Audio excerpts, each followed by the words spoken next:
Welcome back to the 726 show. I'm Dan Reynolds, and I'll be here for the remainder of the show. And thanks for being with us. And we are going to our next guest is Dennis Amoral. He's with OMART, and we'll find out what OMART is all about. Dennis, welcome to the show.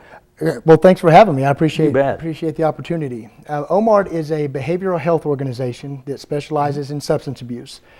We have been in the area and been in business for over 30 years. We've helped with multiple reunification of family members, of children with families. I like to believe that we've put a pretty good dent in helping people stay out of incarceration, as well as just rebuilding life and putting life back together again. Now, how do you get your, would they be considered clients? Or the correct term now is person served. Person served. Okay, the person that's being served. Mm-hmm. How do they come to you, or do you seek them out somehow, or do you get recommendations from other agencies? A little bit of all of the above. Okay. In the past, before January, we would receive block grant funding from the state. Mm-hmm. And the way the process would work is we would get referrals from whether it be the prison system, the jail system, mm-hmm. Or DHS. Mm-hmm. We would also get what we would call a self-referral, a client that comes in or person served that comes in that is seeking help and seeking treatment of their own accord without any legal entity or legal pressure in their life. So a little bit of all of the above. And so the process is you get the name, mm-hmm. and then you reach out to them, or if this person wants help, they reach out to you. And then what's the process from there?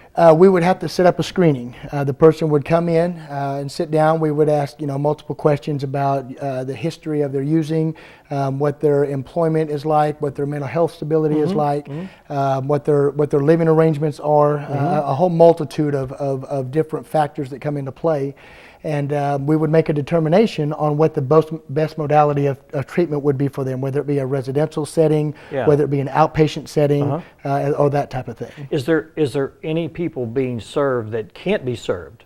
Is it outside of your scope of help that you recommend them to go somewhere else?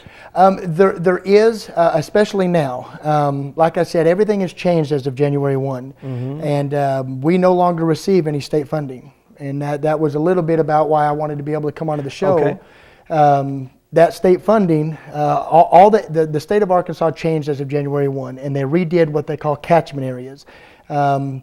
Before, there were 13 catchment areas. Each area had a treatment facility assigned to it. Now, is that 13 in the state? Or Correct. Okay. Correct. Now there's only 8, so they reduced the number of areas. And when they did that, each area got larger.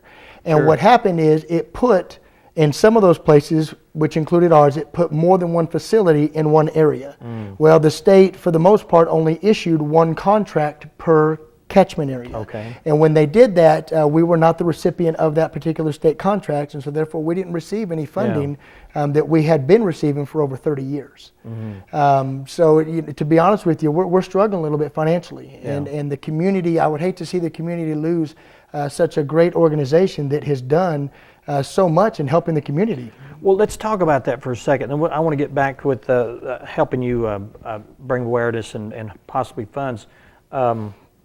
What are some of the success stories that we can tell people about? I mean, what's some of the stats that people should be aware of to say that this is worthwhile? Sure.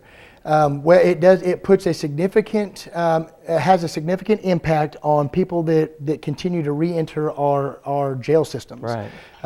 Somebody that goes to jail doesn't get the therapy or the help that they need, whether it be on drug charges or DHS gets involved in some manner, and there's children that are needing to be replaced or reunified with family.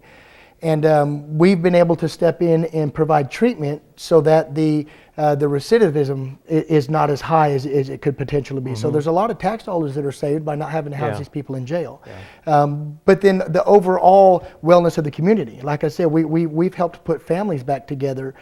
We've helped husbands and wives be able to stay together and stay out of divorce. We've helped children come out of foster care or out of the DHS system and be able to be replaced back with their family.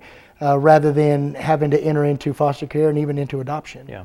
Now, OMART is a hub for other placement of people. Am I getting this right? You don't have your own housing facilities and that kind of thing? Yes, we do. You do? Yes, Okay, we, let's we talk about offer that. we offer every modality of treatment. What I Okay, mean by okay. modality is types of treatment. We have a residential program where clients come in, stay with us for periods of either 21, 28, 30, 60 days, however many days that the recommendation is at the point of screening.